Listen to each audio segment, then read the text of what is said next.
sommet africo-russe est prévu le mois prochain. Ce sommet sera présidé par le président Abdel Fattah el-Sisi en tant que président de la République arabe d'Égypte et président de l'Union africaine pour l'année 2019 et bien sûr son homologue russe Vladimir Poutine. Ça ne sera pas la première rencontre entre les deux leaders, mais cette fois-ci, non seulement les relations bilatérales, mais également Afrique-Russie seront menées par les deux leaders. Afin de mieux analyser l'importance d'un tel sommet, nous avons contacté par téléphone son Excellence l'ambassadeur Hussein Haridi, ancien ministre adjoint des Affaires étrangères. Bonjour.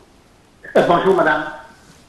Alors on parle de ce sommet attendu le mois prochain, un sommet qui porte sur l'Afrique et la Russie et bien sûr l'Afrique ces jours-ci est à la une de tous les sommets autour du monde. On l'a vu au G7, à Tokyo, le TICAD. Avant, il y avait la Chine. Cette fois-ci, encore une fois, c'est la Russie. Selon vous, comment l'Égypte peut-elle jouer le rôle de médiateur et d'intermédiaire entre ces grandes puissances et l'Afrique afin d'arriver au développement durable dans le continent?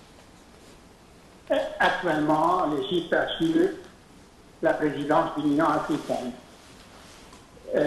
Dans cette capacité, l'Égypte a été invitée à participer au sommet de G7 à Biarritz en France, fin août dernier.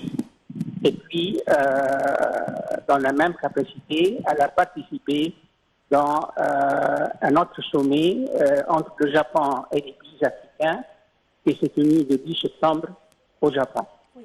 Le sommet auquel vous venez de faire référence entre le président Poutine et le chef de l'État égyptien s'insère dans la première édition de ce qu'on appelle le Forum russo-africain.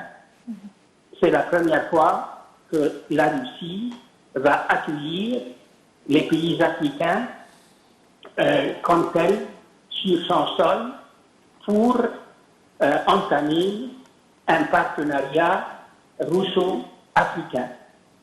Dans ce cadre-là, le chef de l'État égyptien va représenter l'Union africaine et à son côté plusieurs autres chefs d'État africains qui vont débattre plusieurs dossiers. Certainement, vous avez fait référence au développement durable africain et ce sera un dossier qui a certainement une certaine primauté sur la scène internationale. Car le développement économique durable est la clé de la sécurité, de la stabilité et de la prospérité future du continent africain qui va peser sur la sécurité et la paix internationale.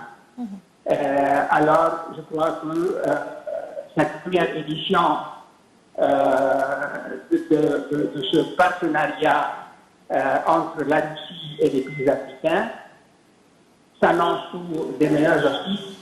Comme vous venez de le signaler, il y a un intérêt croissant, un intérêt international croissant sur toutes les questions portant sur l'Afrique. Monsieur l'ambassadeur, qu'est-ce qu'on attend de ce forum, le premier forum russo-africain, pas seulement sur le plan du développement durable, mais aussi concernant les questions politiques? On sait qu'en Afrique, il y a plusieurs conflits sur le plan politique. Alors, qu'est-ce qu'on attend de la part de la Russie? Moi, je pense que la Russie de M. Poutine se repositionne pour jouer un rôle grandissant sur la scène internationale. Et je crois qu'on ne doit pas oublier ce fait-là. Deuxièmement, la Russie est certainement soumise à des régimes de sanctions de la part des pays occidentaux et de la part des États-Unis. Alors, dans le domaine économique, investissement, actuellement, dans l'état présent, je crois que la contribution russe ne sera pas à la hauteur des attentes africaines.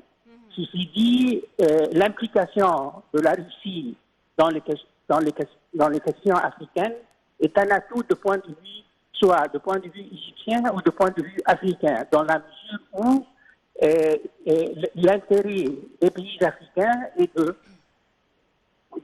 d'obtenir un certain équilibre entre les puissances internationales qui certainement veulent s'accaparer des ressources naturelles africaines. Comme vous le savez, le continent africain contient presque 60% des matières premières sur le plan international. Voilà le grand enjeu stratégique.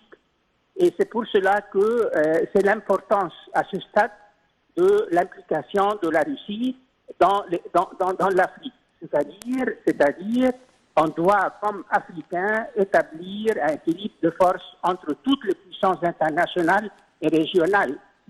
J'ouvre une parenthèse ici, régionale.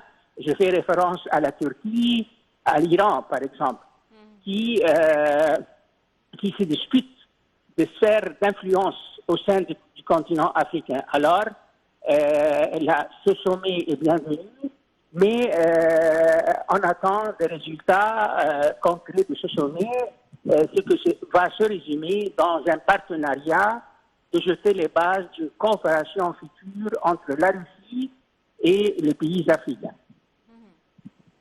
Donc, on s'attend à un partenariat sur le plan, surtout économique. Un partenariat complet, un partenariat compréhensif, stratégique, politique, économique et sur le plan d'une certaine coopération dans le domaine de la lutte contre le terrorisme. Monsieur l'ambassadeur Hacine Haridi, ancien ministre adjoint des Affaires étrangères, nous vous remercions infiniment pour ces explications. Merci bien. Et on continue avec notre édition pour aujourd'hui de Bonjour l'Égypte, juste après cette petite pause.